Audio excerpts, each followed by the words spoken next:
पश्चिम बंगाल में विधानसभा चुनाव से पहले चुनाव आयोग की एसआईआर प्रक्रिया तेजी से चल रही है।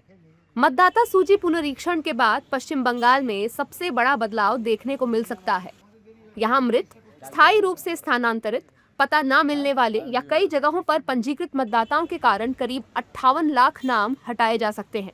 इतनी बड़ी संख्या में फर्जी वोटर मिलने के बाद सियासी बयानबाजी भी तेज हो गई है। एनडीए नेताओं ने सीएम ममता बनर्जी पर फर्जी वोटरों को लेकर तीखा हमला किया है। साथ ही ममता सरकार पर घुसपैठियों को शरण देने का भी आरोप लगाया है। वोट काटे किसी के नहीं गए भैया। देखिए, ये जो एसआईआर है ये सत्यता के आधार पर एक मतदाता सूची का पुनरीक्षण अभियान है।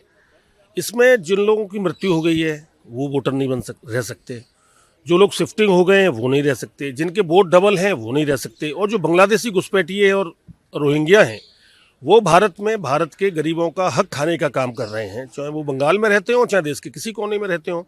तो उनको अधिकार नहीं है यहाँ रहने का, तो उनके वोट तो कटेंगे। बंगाल में तो और भी शायद निकल का है, लेकिन 58 लाख वोट जो निकले हैं ये कौन से वोट होते हैं? ये वोट होते हैं कोई आदमी अपनी रेजिडेंस शिफ्ट कर लिया, कोई आदमी की डेथ हो गई, उस पर लोग तमाम वोट पड़ते थे फर्जी, या दो वोट होते थे।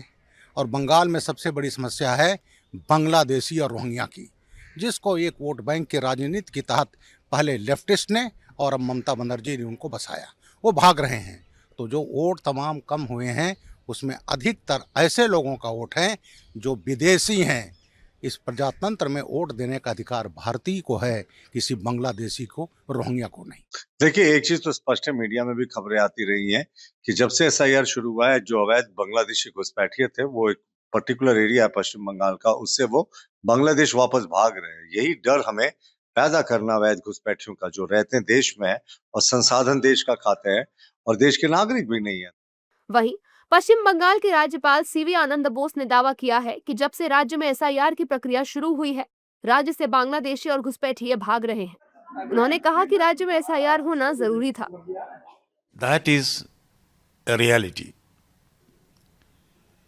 which came to the fore when the SIR process started. There is also outflow of illegal migrants from Bengal through the border to Bangladesh. This is a situation, a phenomenon that has been studied in depth to a very large extent. As far as it affects the elections, SIR process will certainly bring out a change. It will cleanse the system to a great extent.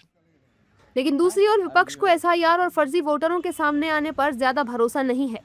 विपक्ष ने इसे भी केंद्र सरकार और चुनाव आयोग की मिलीभगत बताया है। समाजवादी पार्टी से सांसद राम गोपाल यादव ने कहा है कि चुनाव आयोग सरकार के दबाव में वोट काट सकता है। प्राइमा फेसी देखने में ऐसा नहीं लगता है। हाँ, जहाँ गड़बड़ी की जा सकती है और वो गड़बड़ी सरकार के दबाव में अधिकारी कर सकते हैं।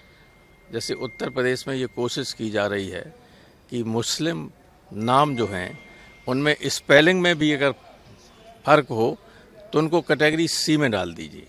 और कैटेगरी सी में डालने का मतलब है कि उन सबको नोटिस जाएगा कि आप ये प्रूफ दीजिए। परेशान होंगे, वोट तो बन ही जाएगा, लेकिन वोट काटने की साजिश तो हो ही सकती है। बंगाल में जो वोट कटे हैं, बहुत बड़ा राज्य है, 62 लाख कोई बहुत बड़ी संख्या नहीं। हमें लगा उत्तर प्रदेश में तो 4 करोड़ कटेंगे। वो प्रक्रिया में कहीं कहीं गड़बड़ी है। बता दें कि जिन मतदाताओं ने एसआईआर फॉर्म में पूरी जानकारी नहीं दी है, ऐसे लोगों को जारी किए जाने वाले नोटिस की संख्या 58 लाख से कहीं अधिक हो सकती है। अधूरे फॉर्म में सबसे बड़ा सवाल है पिछले एसआईआर से अपना लिंक बताना। कई लोग ये जानकारी नहीं दे पा रहे हैं। एसआईआर के नए नियमों के तहत गणना चरण में दस्तावेज जमा कराने की जरूरत खत्म कर दी गई थी, जिससे बीएलओ ने इन असंगतियों का आकलन किया है।